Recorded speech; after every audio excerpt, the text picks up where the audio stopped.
A very good evening to all of you, my dear kids. I am Manisha Das on behalf of eTuition family. Welcome you all to today's class.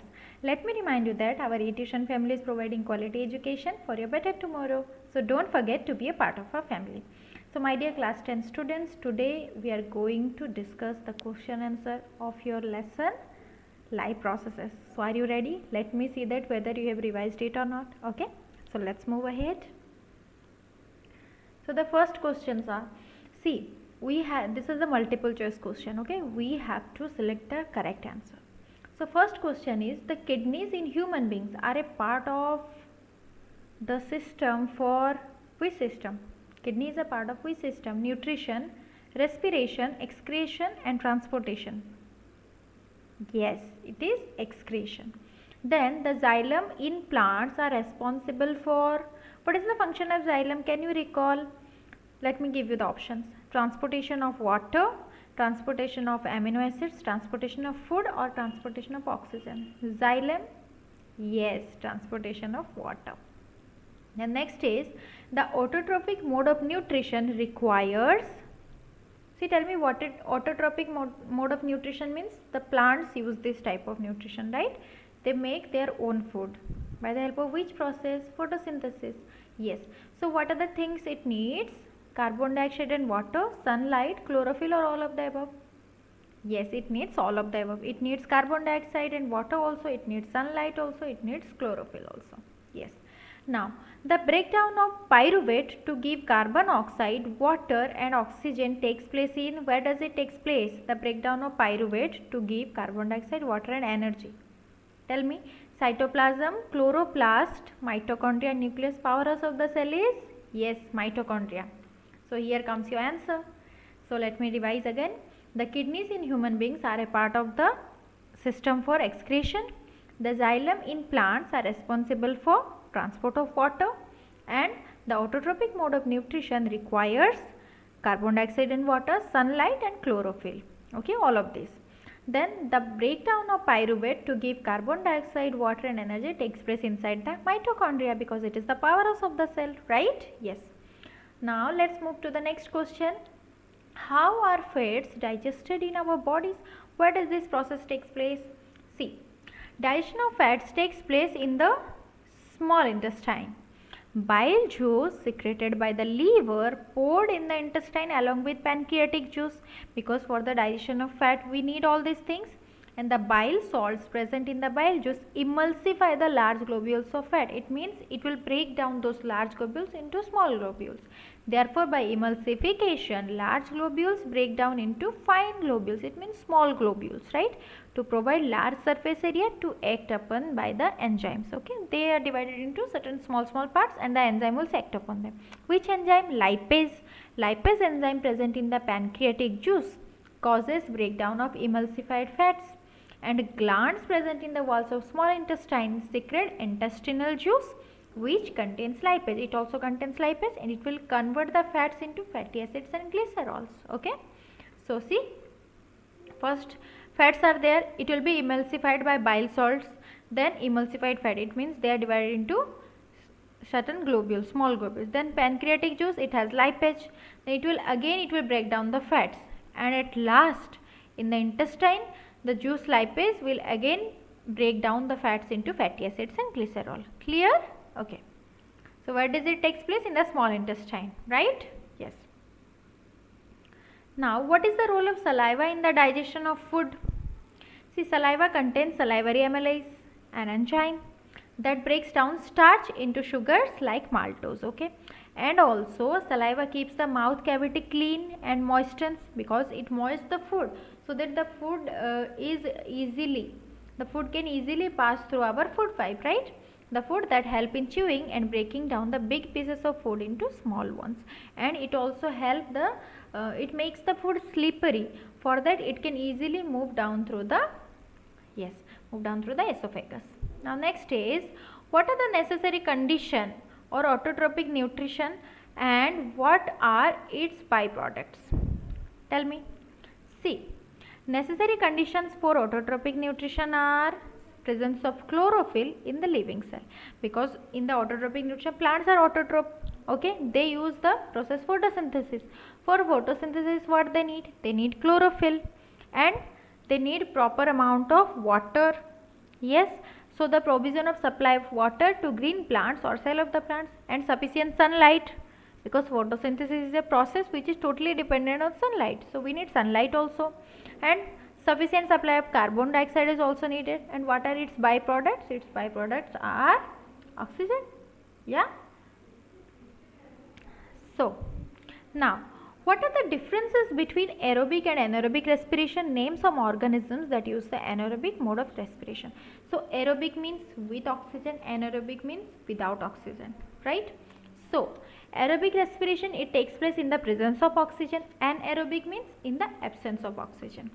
Aerobic means completely breakdown of food occurs in aerobic respiration, but in anaerobic, partial breakdown of food. And the end product in aerobic respiration are carbon dioxide and water, but in anaerobic respiration it is ethanol, a kind of alcohol, and carbon dioxide in yeast and plants, and in humans or animals, in muscles, lactic acid, right? And in aerobic respiration produces a considerable amount of energy, and in anaerobic respiration less amount of energy is produced, right? So see, some organisms which are anaerobic respiration, who are they? Yes, yeast and bacteria. Now let's move to the next question. How are the alveoli designed to maximize the exchange of gases? See, the alveoli are thin walled and richly supplied with a network of blood vessels. You can see in this diagram, right? So facilitate exchange of gases between the blood and the air filled in alveoli. Okay, these are small cavities. Yes, alveoli have balloon-like structure. You can see here balloon-like structure, hence provide maximum surface area. They are flexible, right? It can bulge, and maximum surface area for exchange of gases. Clear? We have already discussed everything in the classes, right? Now next is, what would be the consequences of a deficiency of hemoglobin in our body? If hemoglobin will not be there, what will happen? What is the function of hemoglobin? Yes, it carries the oxygen, it binds with oxygen, right? So due to the deficiency of hemoglobin in blood, its oxygen carrying capacity will decrease, right? As a result, the production of energy by oxidation will become slower. Therefore, one would fall sick and would feel fatigue, most of them will be inactive, right? Because oxygen amount will be lowered in our body. Next is, describe double circulation in human beings. Why is it necessary? We have double circulation mechanism, right? So in our heart, blood enters twice, also pumped out twice from the heart. One side it enters the right side, then to the left side, so 2 times it enters. The deoxygenated blood from the body is brought into the right side, okay? So the deoxygenated blood enter into the right atrium, from which it goes to the right ventricle, right? And from right ventricle it is pumped out to the lungs, okay? It went to the lungs, and from the lungs, here is the lungs, okay? So it went to the lungs and oxygen is added. The oxygenated blood again it will come to the left side of the heart, come to the left atrium. After that it will enter the left ventricle, and from where it will move to the different parts of the body. Yes, so see, in our heart blood enters twice and also pumped out twice from the heart. The deoxygenated blood from the body is brought to the right atrium through the vena cava, from where it is sent to the right ventricle, and from the right ventricle the blood is pumped out to the lungs for the oxygenation. By which artery? Pulmonary. Pulmonary is a term which is related with lungs, right? After that, the oxygenated blood, now oxygen is added, okay? So the oxygenated blood from the lungs again enters to the left atrium through the help of pulmonary vein. Pulmonary is a term related with, yes, lungs. Now from left atrium it is sent to the left ventricle, and from the left ventricle the oxygenated blood is pumped to different parts of the body through the arteries, right? In this way the blood flows through the heart twice. That's why it is called as double circulation. Why it is necessary? Necessity of double circulation. Why? See, the right side and the left side of the heart are useful to keep. It is useful for separating the oxygenated and deoxygenated blood getting mixed, and a highly efficient supply of oxygen to the body, and this is useful in case of humans who constantly need energy to maintain their body temperature. So simultaneously oxygenation is taking place, oxidation is taking place, okay? So whenever any carbon dioxide rich blood is entering, at the same time oxygen is added, right? So for the complete cycle, okay, for completely maintaining the body temperature, it is very much important. Understood? Yeah. Now moving to the next, what are the differences between transport of materials in xylem and phloem? Xylem transport water, phloem for food, right? So xylem conducts water and dissolved minerals from roots to leaves and other parts, because xylem helps in the movement of water from the roots to different parts. Phloem conducts prepared food from the kitchen, from the leaves to different parts. In xylem, the transport of material takes place through vessels and tracheids, which are dead tissues, but in phloem, transport of material takes place through sieve tubes, which help in with the help of components which are living cells, right? And in xylem, upward movement of water and dissolved mineral is mainly achieved by transpirational pool. It is caused due to suction created by the evaporation of water molecule through the transpiration, right? But in phloem, it takes place in translocation, but in xylem it's transpiration. In phloem it is translocation with the help of energy, ATP, right?